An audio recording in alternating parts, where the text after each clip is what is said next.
I'm a longtime truck driver, and this story happened a few years ago when I was making a delivery from Texas to Arizona. The route was familiar to me, but that night, it became one of the scariest experiences of my life. It started out as usual. I was taking on a shipment of electronic equipment, and the 1,000 plus mile route usually took about 2 days to complete. Having been a long-time driver, I was quite used to driving through the night, especially on remote highways where I rarely saw another vehicle. But it was the silence that night that haunted me. I left the warehouse at 6 p.m. as it was starting to get dark. The highway was almost empty at this time of day, with only my headlights illuminating the endless road ahead. I turned on the radio to stay awake. At first, I listened to some familiar country songs, but then I switched to the truckers channel. We usually chatted on this frequency to kill time, but that night, there was absolutely no one on the air.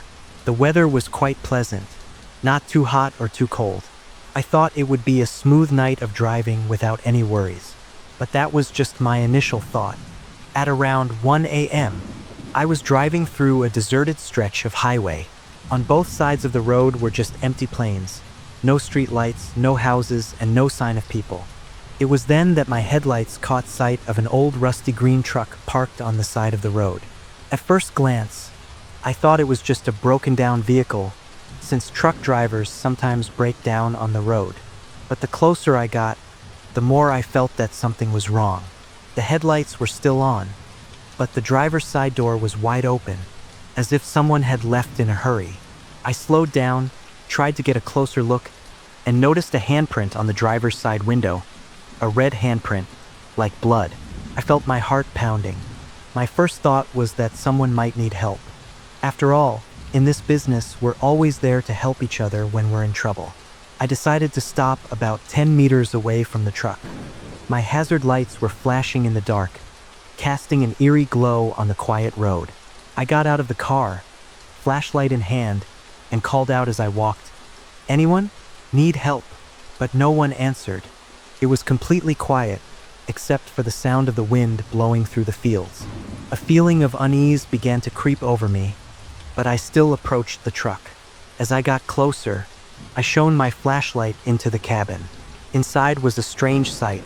The driver's seat was askew, a baseball cap was on the dashboard, and an open lunchbox was on the passenger seat, the food inside cold. There were a few receipts and a pair of safety gloves on the floor. But the scariest thing was, there was no one there. No sign of the driver or anyone else. I stood there, flashlight in hand, trying to figure out the situation. The driver could have gone somewhere, but where and why would he leave the car in this condition? The handprint on the window made me even more nervous. It looked fresh, the blood not yet completely dry. I shone the light around me. The fields on both sides of the road were empty, stretching to the horizon. But as I listened, I began to notice that the sound of the wind carried something different, as if someone was moving, very slightly, somewhere nearby. A chill began to run down my spine. I felt like I was being watched. I turned around to look behind me, but saw no one. In the darkness, there was only the light of the truck's headlights that I had left behind. I decided not to stay any longer. Something was wrong. I hurried back to my car, looking back as I went. A feeling of anxiety weighed heavily on my chest. Once inside the cabin, I locked the door immediately and started the engine. I grabbed my walkie-talkie and quickly informed the police about the truck and the suspicious situation. I didn't wait any longer and left immediately, although my heart was still pounding. I looked through the rearview mirror again, but only saw the old truck disappear into the darkness. The next day, I heard the news on the radio about the truck. The police had come to the scene and found some suspicious signs. The driver of the truck had been reported missing, and there was no sign that he had left the area. There were also traces of another vehicle stopping near the car, but it was unclear why. This story left a lasting impression on me. I always wondered, if I had arrived earlier that day, would I have met the other driver? Or worse, would I be the next missing person?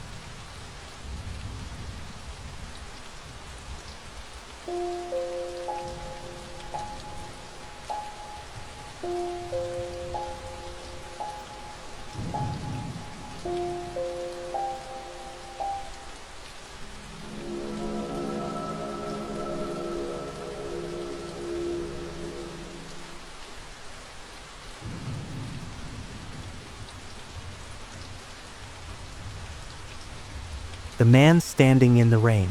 Colorado, a land famous for its majestic mountains, but also full of danger and mystery.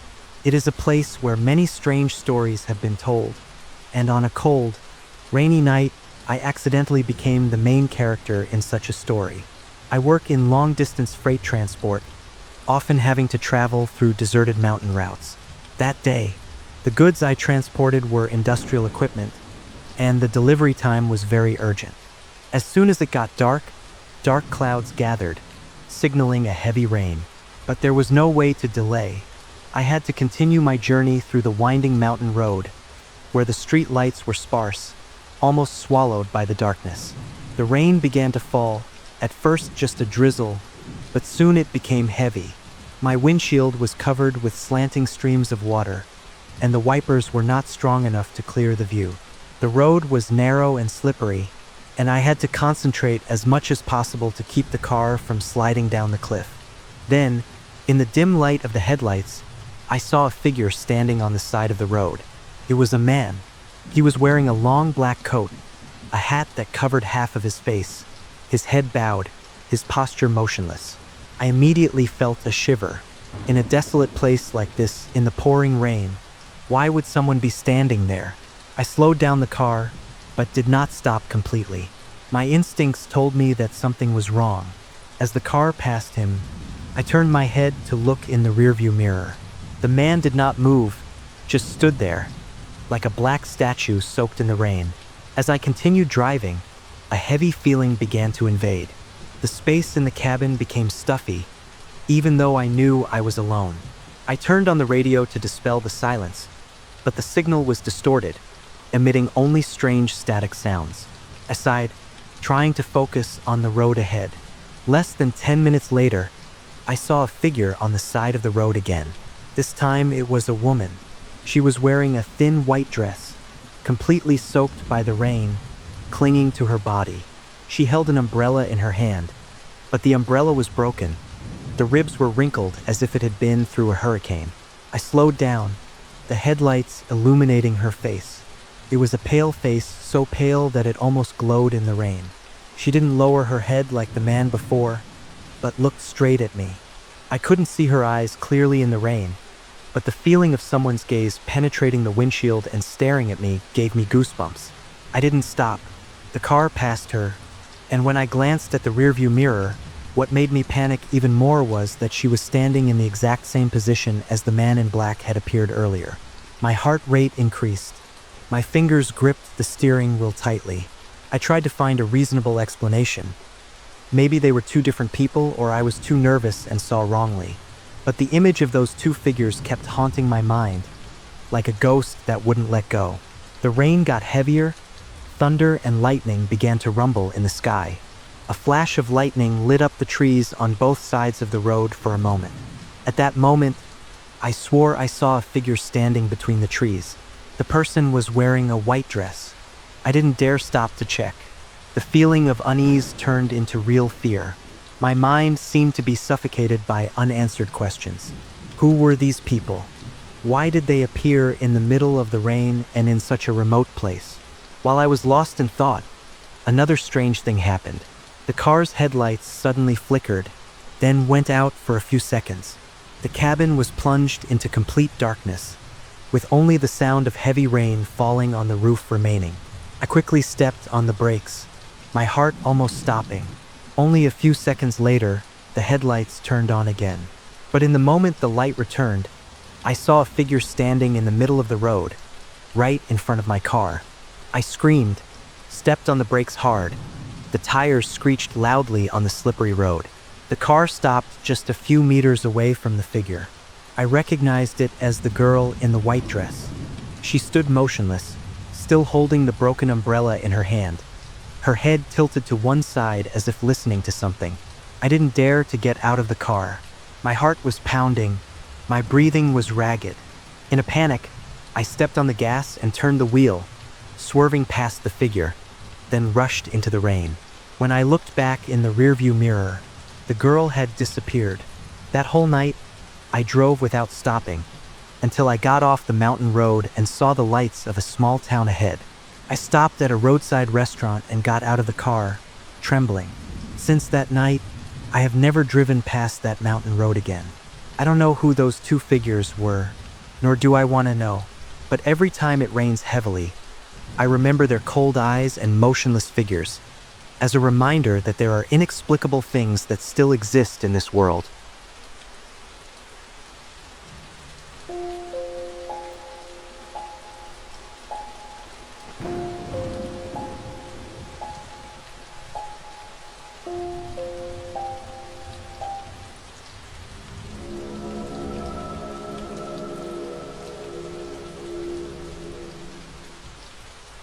I was driving through the Wyoming countryside at night, a desolate land of rolling fields and rolling hills in the pale moonlight.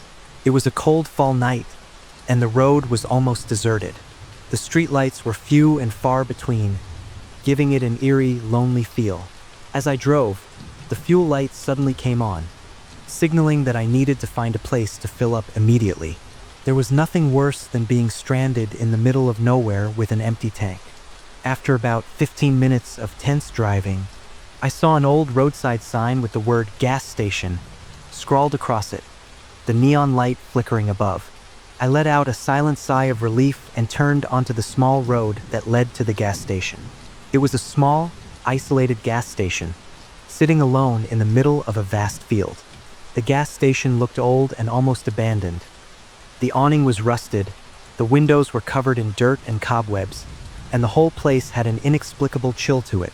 I got out of the car, pulling my jacket closer to protect myself from the cold wind.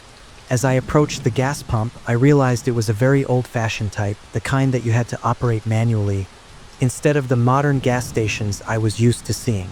Although I hesitated, I decided to fill up, since I had no other choice. I started working the pump, trying not to think too much about the suspicious silence around me. As I pumped, a strange feeling crept over me, as if someone was watching. First, I thought it was just my imagination, due to the stress of the long drive, but the feeling grew stronger and stronger, and I couldn't ignore it. I stopped and turned around. The dim light from the gas station was only enough to illuminate part of the area. The rest was engulfed in the thick darkness of the meadow. And then I saw it. About 20 meters away from me, near the edge of the field, there was a figure standing motionless.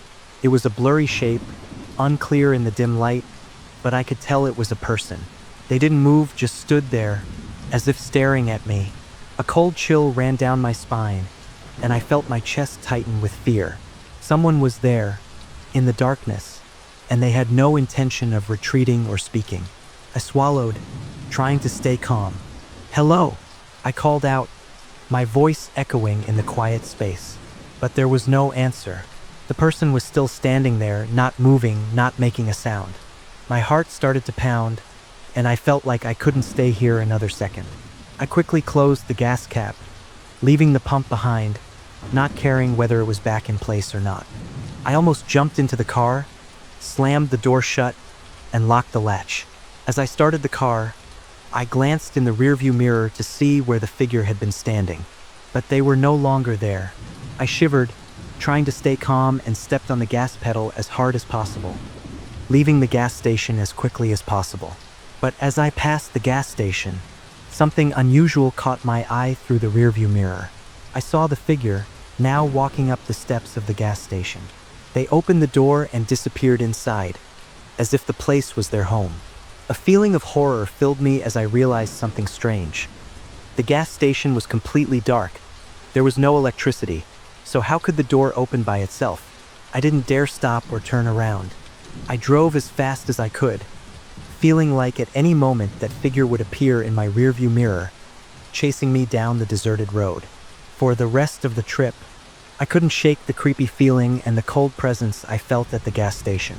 When I reached the nearest town, I immediately found a hotel to stay the night. But even in the safety of my room, I couldn't stop thinking about that figure. the invisible gaze I felt, and the mysterious door of the abandoned gas station. Later, when I told the story to my friends, some said that it could have been a stranger or just my imagination due to fatigue. But others, especially the older people who lived near that area, said that this gas station had been the scene of a gruesome murder many years ago. The manager of the gas station was brutally murdered, and since then, the gas station had been abandoned. Locals believe his spirit still lingers there, waiting or hunting down those unfortunate enough to stop there. Whatever the truth, I know one thing for sure. I will never stop at a deserted gas station at night again. Thanks for listening to today's story. Let us know what you think. If you want to hear more scary stories, be sure to subscribe and turn on notifications so you never miss a new episode when we upload it.